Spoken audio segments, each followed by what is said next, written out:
Hello guys, welcome to Arth academy YouTube channel. आपका बहुत बहुत वेलकम है हमारे यूट्यूब चैनल पे।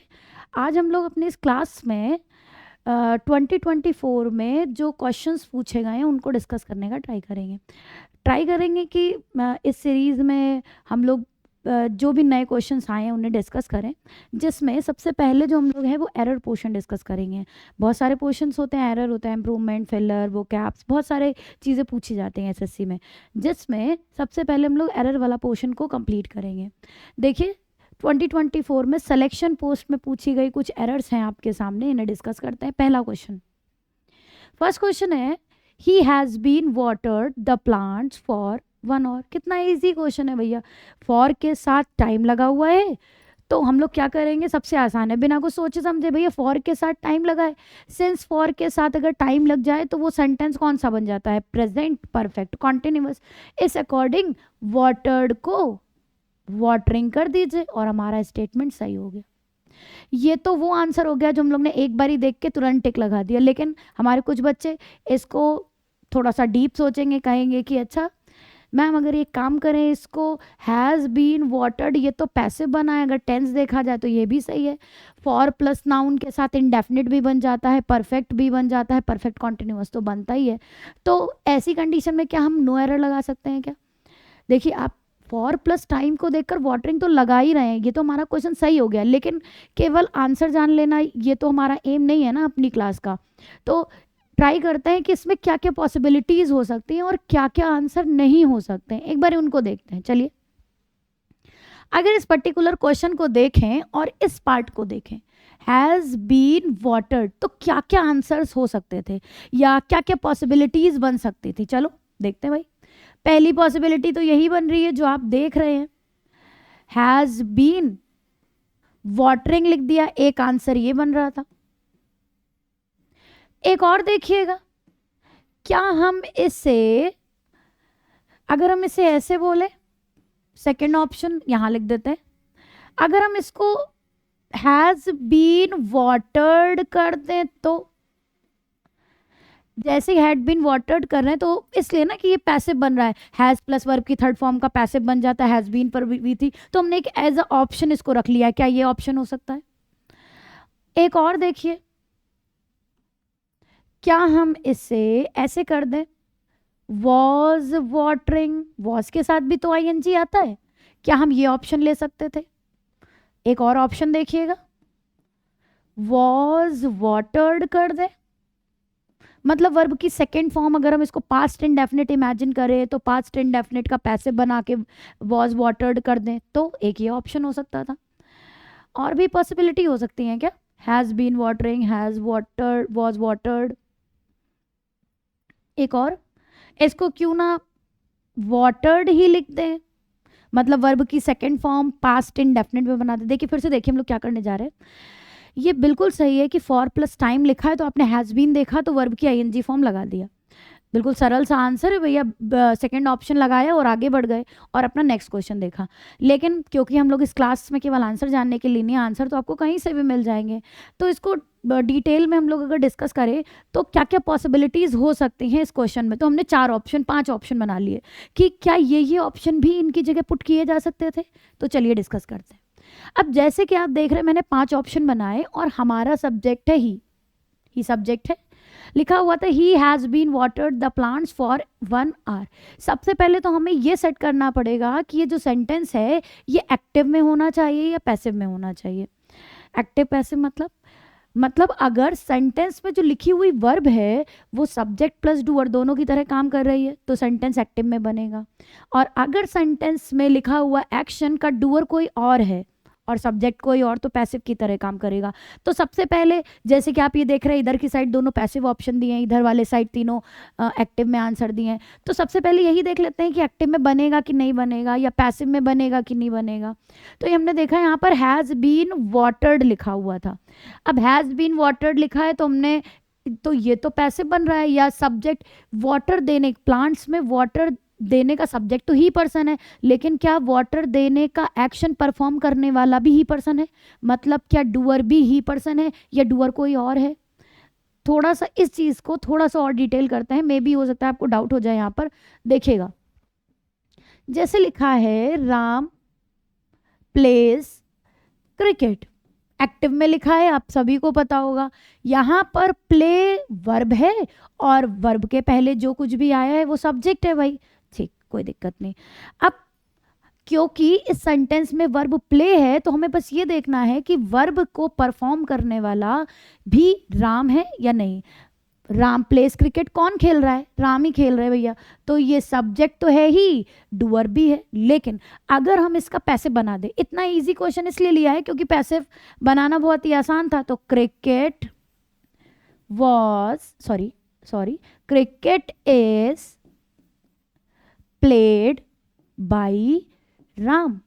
अब इतना इजी क्वेश्चन है, आपको तो समझ में आ ही रहा होगा कि ये पैसिव है, लेकिन जरा देखिएगा, क्रिकेट वर्ब के पहले लिखा हुआ है तो ये सब्जेक्ट है, लेकिन क्या प्ले वर्ब को परफॉर्म करने वाला भी क्रिकेट है? नहीं, अब क्रिकेट परफॉर्म करने वाला नहीं है, परफॉर्म कर कौन रहा है? राम। तो देखिए डूअर अलग हो गया ना, तो यही है पैसिव की क्वालिटी, जहां पर सब्जेक्ट और वर्ब को परफॉर्म करने वाला डूअर दोनों एक होते हैं, वो सेंटेंस होता है एक्टिव, जैसे ऊपर वाला स्टेटमेंट है। और उसी के नीचे जो स्टेटमेंट लिखा हुआ है इसमें सब्जेक्ट और डूअर मतलब वर्ब को परफॉर्म करने वाला पर्सन कोई और हो गया। इस कंडीशन में ये क्या हो गया? पैसिव। एक्टिव वॉइस में सब्जेक्ट और डूअर सेम होते हैं और पैसिव में सब्जेक्ट और डूअर अलग अलग हो जाते हैं। बस यही क्वेश्चन हम लोग, यही बात हम लोग इसमें अप्लाई करने का कोशिश कर रहे हैं कि ये पैसिव बनेगा या एक्टिव ही बनेगा। अगर सब्जेक्ट तो ही है, लेकिन अगर वाटर करने वाला मतलब वाटर को देने वाला, एक्शन करने वाला ही पर्सन ही है तो वो डूअर होगा, और अगर वाटर देने वाला कोई और पर्सन है तो पैसिव हो जाएगा। चलिए देखते हैं भैया, ही पर्सन ही वाटर दे रहा है, प्लांट्स तो वाटर देंगे नहीं, ही पर्सन प्लांट्स में पानी दे रहा है मतलब डूअर ही है। अगर डूअर भी ही है, सब्जेक्ट भी ही है, तो ये क्लियर हो गया कि ये सेंटेंस पैसिव में नहीं बनेगा। और अगर ये पैसिव में नहीं बनेगा तो ये जो हमारे दो ऑप्शंस थे सेकंड और फोर्थ दोनों नहीं हो सकते, क्योंकि ये दोनों तो पैसिव वाले आंसर है। इसलिए इस स्टेटमेंट को देखें यहाँ पे हैज बीन वाटर्ड, यही वाला स्टेटमेंट था ना, तो ये नो एरर नहीं हो सकता, फोर्थ ऑप्शन इसका नहीं लगा सकते। अब इधर आ जाइए, तीन ऑप्शन हमने और बनाए थे, has been watering, was watering और वाटर्ड। अब ये जो वॉज वाटरिंग थर्ड वाला ऑप्शन देखिएगा, वॉज वाटरिंग कॉन्टिन्यूअस टेंस, भैया अगर सिंस और फॉर लगा हो या फॉर लग के टाइम दिया है तो हम लोग जानते हैं कॉन्टिन्यूअस में सेंटेंस बन ही नहीं सकता। अगर फॉर लग के टाइम दिया है तो इनडेफिनिट में बन जाएगा, परफेक्ट में बन जाएगा, परफेक्ट कॉन्टिन्यूअस में बन जाएगा, लेकिन कॉन्टिन्यूअस टेंस में नहीं बनेगा। तो हमारा ये थर्ड ऑप्शन भी क्रॉस हो गया, थर्ड ऑप्शन नहीं हो सकता। अब बचे दो ऑप्शन, फर्स्ट और फोर्थ। अब जैसे कि हम लोग देख रहे हैं V2 फॉर्म है, मतलब पास्ट इंडेफिनिट, ये भी फॉर प्लस टाइम के साथ बनता है, और हैज बीन वाटरिंग ये भी फॉर प्लस टाइम के साथ बनता है। तो कौन सा ऑप्शन लगाएं? मतलब अगर हम वॉज वाटर्ड लगा रहे हैं तो आपको हैज बीन कट करना पड़ेगा, फर्स्ट पार्ट में एरर होगी, और अगर आप वाटरिंग कर रहे हैं तो हमारे सेकेंड पार्ट जो हमने ये किया है उसमें एरर होगी। अब देखिएगा, अगर आप फोर्थ ऑप्शन लगाते हैं तो एरर होगी फर्स्ट पार्ट में, जबकि आप फर्स्ट ऑप्शन लगाते हैं तो एरर होगी सेकंड पार्ट में। तो हम लोग जानते हैं ना कि आगे वाले को देखकर ऑलवेज हम लोगों को पीछे वाला करेक्शन करना चाहिए। तो यहाँ पर हैज़ बीन लगा हुआ है तो आप इस ऑप्शन को ना चूज करके फर्स्ट ऑप्शन को चूज करेंगे। फिर से एक बारी देखते हैं भैया कि स्टेटमेंट को बहुत ही आसानी से किया जा सकता था। हमने फॉर प्लस टाइम देखा, हैज बीन लगा था, वर्ब की आईएनजी फॉर्म लगा दी। लेकिन ये सोल्यूशन उन लोगों के लिए है जो कुछ नया सीखना चाहते हैं कि अगर ये हो जाता तो क्या करते, अगर पैसे बना देते तो क्या हो जाता, अगर हम लोग वॉज वाटरिंग लगाते या वाटर्ड लगाते तो फिर क्या प्रॉब्लम आती। ये उनके लिए है जो डायरेक्ट आंसर लगाना चाहते हैं, जिन्हें ये सब पता है वो तो डायरेक्ट लगा ही लेते हैं, एग्जाम में इतने सोचने की जरूरत नहीं पड़ती है। चलिए आगे बढ़ते हैं। अब इसी में क्वेश्चन नंबर सेकंड देखते हैं। क्वेश्चन नंबर सेकंड में कह रहा है कि the toast was raised in honour of the chairman yesterday at the hall. अब स्टेटमेंट देखिएगा, पूरा स्टेटमेंट में लगभग सब कुछ सही है। वॉज रेज्ड पैसिव वॉइस बन रहा है। आपको पता भी होगा कि जहां पर भी बी प्लस वर्ब की थर्ड फॉर्म लगी होती है वो पैसिव होता है, प्लस सब्जेक्ट और डूअर अलग अलग हो जाए तो वो पैसिव होता है। पैसिव बनने के लिए दो कंडीशन होती है, अभी पीछे हमने आपको स्टेटमेंट में भी बताया। देखिए बी प्लस वर्ब की थर्ड फॉर्म लगी है, सब्जेक्ट और डूअर अलग अलग है, ये दोनों कंडीशन फॉलो कर रहा है, मतलब वो लिखा हुआ स्टेटमेंट पैसिव में है। हमारा स्टेटमेंट पैसिव में है, वॉज रेज लिखा है पैसिव में बन रहा है। अब लिखा है the toast was raised in honour of the chairman. आप देखिए चेयरमैन में भी दा लगाया है, टोस्ट में भी दा लगाया है। यस्टरडे एडवर्ब है एट हॉल। भैया हॉल तो सिंगुलर काउंटेबल नाउन है, या कह सकते हैं कि हॉल को एट प्रपोजिशन के साथ आपने लगा लिया, लेकिन हॉल तो सिंगुलर काउंटेबल नाउन है। आप इसको सिंगुलर काउंटेबल नाउन को हम अकेला नहीं छोड़ते हैं। जब टोस्ट भी डेफिनेट है, चेयरमैन भी डेफिनेट, सब कुछ डेफिनेट है, तो क्यों ना यहाँ पर भी हम आर्टिकल लगा दें। तो ऑप्शंस के अकॉर्डिंग अगर एरर पूछी जाए तो बी पार्ट में एरर लगाई जाएगी। हॉल के पहले आर्टिकल दा लगाकर इस क्वेश्चन में एरर को ठीक किया जाएगा। ठीक है, कोई दिक्कत नहीं। और आगे बढ़ते हैं। क्वेश्चन नंबर थर्ड देखिएगा। King Salman of Israel is said to be one of a wisest man who ruled the earth. देखिएगा भैया, बहुत आसान, सुपरलेटिव डिग्री।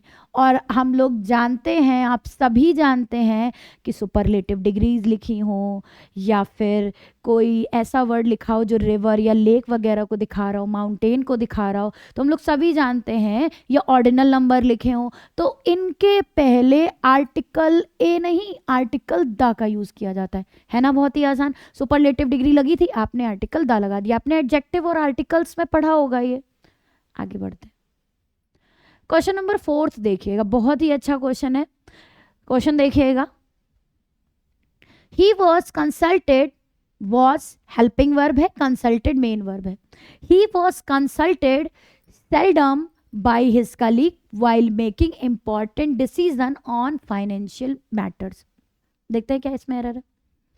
अब इसमें देखिए, आप जब आप इसको पढ़ रहे होंगे मे बी आपको आ भी गई होगी। यहां पर सब्जेक्ट है ही, was helping verb, consulted main verb. इसके बाद ये जो सेल्डम लिखा हुआ है ये है एडवर्ब ऑफ फ्रीक्वेंसी। अगर आपको नहीं पता तो हम लोग फ्रीक्वेंसी को लेकर डिस्कस कर लेते हैं कि मतलब ये क्या है। देखिएगा, इसको थोड़ा सा डिटेल करेंगे। एडवर्ब, भैया जो एडवर्ब्स होते हैं, कई टाइप के एडवर्ब्स होते हैं। Adverb of manner, adverb of time, adverb of reason, adverb of frequency, adverb of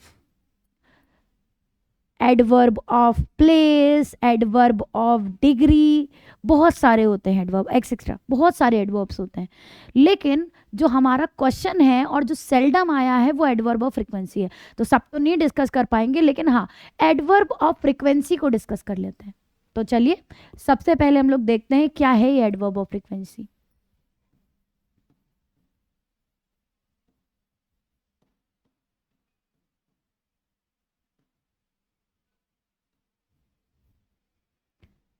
adverb of frequency क्या काम करते हैं? एडवर्ब ऑफ फ्रीक्वेंसी रिपीटिशन बताते हैं। जैसे हम लोग मैथ्स में पढ़ते हैं ना, बारंबारता आप पढ़ते हैं, फ्रीक्वेंसी टेबल पढ़ते हैं, वही एडवर्ब ऑफ फ्रीक्वेंसी सेंटेंस में रिपीटिशन को बताने के लिए यूज की जाती है। To show repetition, oh sorry,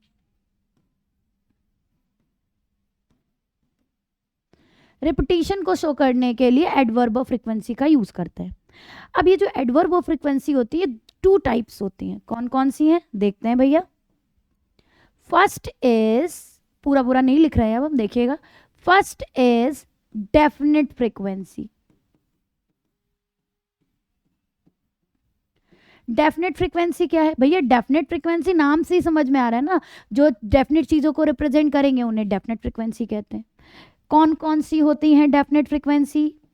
definite frequency जैसे आपने बोल दिया वंस इन अ वीक, आपने बोला ट्वाइस, आपने बोल दिया वीकली, आपने बोला अगेन या मंथली एक्सेट्रा। तो ये क्या हो गया? ये हो गई डेफिनेट फ्रीक्वेंसी। भैया एक और टाइप की फ्रीक्वेंसी होती है इनडेफिनेट फ्रीक्वेंसी। फिर से, जैसे डेफिनेट डेफिनेट चीजों को रिप्रेजेंट करता है, इनडेफिनेट इनडेफिनेट फ्रीक्वेंसीज को रिप्रेजेंट करेगा, जो इनडेफिनेट चीजों के बारे में बात करे। इनडेफिनेट फ्रीक्वेंसीज जैसे always, never, often, seldom, seldom means almost never etcetera. These are indefinite frequency. Definite frequency represent definite time और इनडेफिनेट किसी इनडेफिनेट टाइम को बताता है. अब जैसे कि आपने देखा कि definite frequency adverb of frequency two types होती हैं, डेफिनेट फ्रीक्वेंसी और इनडेफिनेट फ्रीक्वेंसी. अब डेफिनेट फ्रीक्वेंसी और इनडेफिनेट फ्रीक्वेंसी तो आपने सीख ली कि ये दो टाइप की फ्रीक्वेंसी होती है, एक होती है डेफिनेट, एक होती है इनडेफिनेट. सेंटेंस में डेफिनेट और इनडेफिनेट के प्लेस भी अलग अलग हैं. अगर सेंटेंस में फ्रीक्वेंसी डेफिनेट है तो उसको सेंटेंस में लगाने का प्लेस अलग है, इनडेफिनेट का प्लेस अलग है. क्या है वो प्लेस, देखते हैं भैया. ये जो डेफिनेट फ्रीक्वेंसीज होती हैं इनका यूज सेंटेंस में आफ्टर द ऑब्जेक्ट करते हैं या फिर आफ्टर द मेन वर्ब करते हैं. या तो इनका यूज मेन वर्ब के बाद करते हैं या तो इनका यूज ऑब्जेक्ट के बाद करते हैं, मतलब सेंटेंस के लगभग लास्ट में करते हैं. जबकि इनडेफिनेट फ्रीक्वेंसीज इनका यूज हम लोग बिफोर द मेन वर्ब करते हैं. हम लोग मेन वर्ब के पहले इनडेफिनेट फ्रीक्वेंसी का यूज करते हैं. एक और केस बनता है कि अगर सेंटेंस में लिंकिंग वर्ब आ जाए. लिंकिंग वर्ब समझते हैं ना भैया क्या होता है. अगर सेंटेंस में लिंकिंग वर्ब आ जाए, in case of linking verb, अगर लिंकिंग वर्ब का केस आ जाए तो use frequency after the linking verb. तब हम फ्रीक्वेंसी का यूज लिंकिंग वर्ब के बाद करते हैं. एक बार रिवीजन करेंगे, फिर उसके बाद इसके एक दो मैंने क्वेश्चन भी प्लान किए हैं कि आप जो पढ़ रहे हैं उसको आप लोग और अच्छे से समझ पाए. देखिएगा, फ्रीक्वेंसीज टू टाइप्स की होती हैं, डेफिनेट और indefinite. Definite frequencies are once, twice, weekly, again, monthly, yearly etcetera. Indefinite frequencies are always, never, often, seldom etcetera. और प्लेस अगर देखें तो definite frequencies are used after the object और after the main verb. Indefinite frequency we will use indefinite frequency before the main verb. और in case of linking verb frequency को हम लोग linking verb के बाद पुट कर देते हैं. अब चलिए, ये जो अभी हम लोगों ने पढ़ा है ना, इसके क्वेश्चन कर लेते हैं. मैंने आपके लिए इससे रिलेटेड कुछ क्वेश्चंस प्लान किए हैं ताकि आपको ये अच्छे से समझ में आ जाए. देखिएगा, क्वेश्चन नंबर फर्स्ट देखिएगा. He invited me to often visit him. अब देखिएगा, सेंटेंस में ही सब्जेक्ट है, इन्वाइटेड मेन वर्ब है, मी, टू, ऑफन ये तो नॉन फाइनाइट है, 2 + V1 नॉन फाइनाइट इन्फिनेटिव. और देख रहे हैं ऑफन आ गया. ऑफन क्या है? Adverb of indefinite frequency. और अगर ये इनडेफिनेट फ्रीक्वेंसी है तो हम लोग इसको कहाँ पुट करेंगे? Before the main verb. तो एरर क्या है?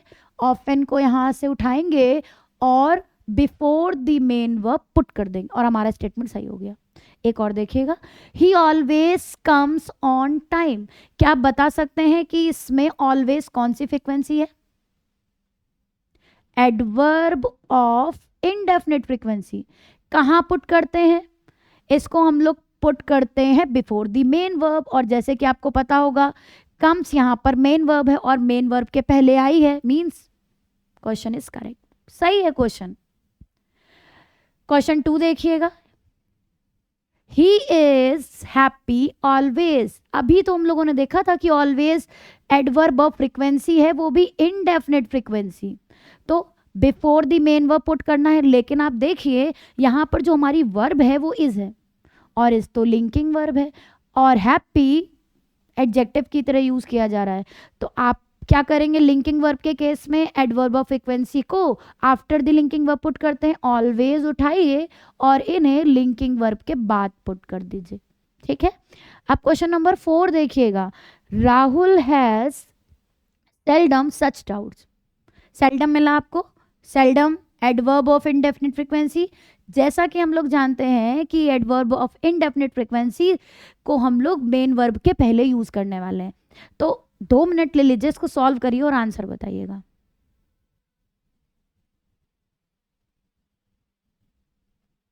मेन वर्ब मिली आपको.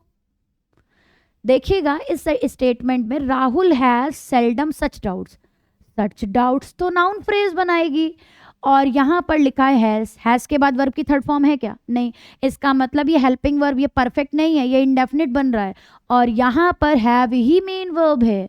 अगर हैव को हम लोग मेन वर्ब की तरह यूज कर रहे हैं तो क्या करेंगे, put seldom before main verb और बिफोर हैज के पहले पुट कर दीजिए। Next, we can not make the same mistake twice. देखिए भैया, अब यहां पर ट्वाइस आ गया, twice adverb of definite frequency. कहाँ का क्या करते हैं, इसको कैसे यूज करते हैं, आफ्टर द ऑब्जेक्ट और आफ्टर द मेन वर्ब।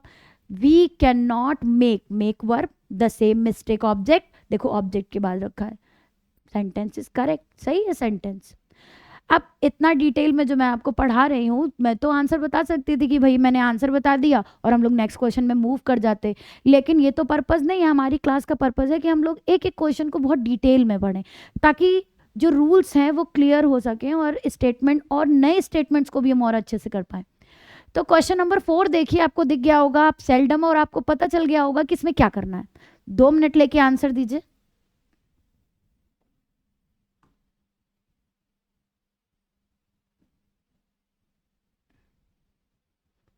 कर लिया भैया? यहाँ पर ही सब्जेक्ट है, ये हेल्पिंग वर्ब है, ये मेन वर्ब है और सेल्डम एडवर्ब ऑफ फ्रीक्वेंसी है, इनडेफिनिट। तो उठाइए सेल्डम और before the main verb put कर दीजिए। इसका मतलब अगर एरर पूछी जाएगी तो फर्स्ट पार्ट में एरर को लगाया जाएगा। कोई डाउट तो नहीं है भैया? कहीं कोई डाउट हो रहा हो तो पीछे जाइए और पीछे जाके रिवाइज कर लीजिए, अपने नोट्स उठाइए, क्योंकि हम लोग क्वेश्चन कर रहे हैं तो आपसे ये मैं आपसे उम्मीद करती हूँ कि आपने बेसिक पढ़ा होगा, आपको चीज़ें समझ में आ रही होंगी। आइए वापस, अब हम लोग क्वेश्चन नेक्स्ट में चलते हैं। क्वेश्चन 5 लिखा है, earth revolve around the sun. Direction देख लेते हैं, पहले क्या करने को बोला है इन्होंने। कहा इसमें एरर फाइंड आउट करना है, choose the correct sentence from the given option present tense. देखो इन्होंने ब्रैकेट में प्रेजेंट टेंस डाल दिया कि आपको एक ऐसा ऑप्शन चूज करना है जो कि प्रेजेंट टेंस में हो। चलो देख लेते हैं, और सेंटेंस भी सही होना चाहिए, ग्रामर सही होनी चाहिए। लिखा हुआ स्टेटमेंट है ये, और इसके 4 ऑप्शन दे रखे हैं। अब 4 ऑप्शन में एक एक चेक करते हैं, ठीक है।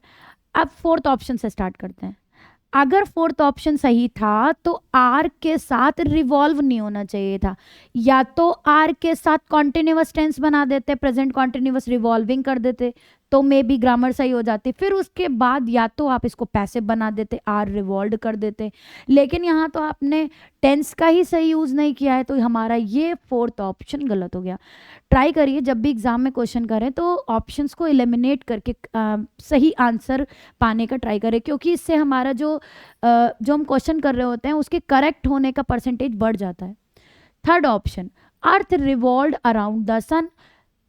तो लिखा है पास्ट इंडेफिनिट बन रहा है, वर्ब की सेकंड फॉर्म लगी है, लेकिन ब्रैकेट में लिखा था प्रेजेंट टेंस में बनाना है, और ये प्रेजेंट में नहीं है, ये तो पास्ट इंडेफिनिट है, ये भी ऑप्शन नहीं होगा। ऑप्शन नंबर 2 देखिएगा, अर्थ हैज रिवॉल्व है तो प्रेजेंट में, लेकिन हैज के बाद V1 नहीं, वर्ब की 3rd फॉर्म आती है। Earth has revolve around the sun, गलत हो गया, टेंस ही गलत है। Earth revolves around the sun, present भी है, सेंटेंस में ग्रामर भी प्रॉपर है और प्रेजेंट टेंस में भी है, तो मतलब फर्स्ट ऑप्शन लगाकर हम इस स्टेटमेंट को सही कर सकते हैं। तो आज हम लोगों ने 5 क्वेश्चन पढ़े जिनको बहुत ही डिटेल में मैंने आपको समझाने का ट्राई किया है। जो भी रूल्स हैं, जो भी क्वेश्चंस हैं, उनको करने के लिए आप अपना बेसिक जो भी आपने रूल्स वगैरह पढ़े हों, कहीं से भी पढ़ा, उसे अच्छे से प्रैक्टिस करिए, उसे अच्छे से रिवाइज करिए, फिर जो भी प्रीवियस ईयर में क्वेश्चन पूछे गए उन्हें परफॉर्म करिए, आपके नंबर डेफिनेटली बढ़ जाएंगे। Thank you.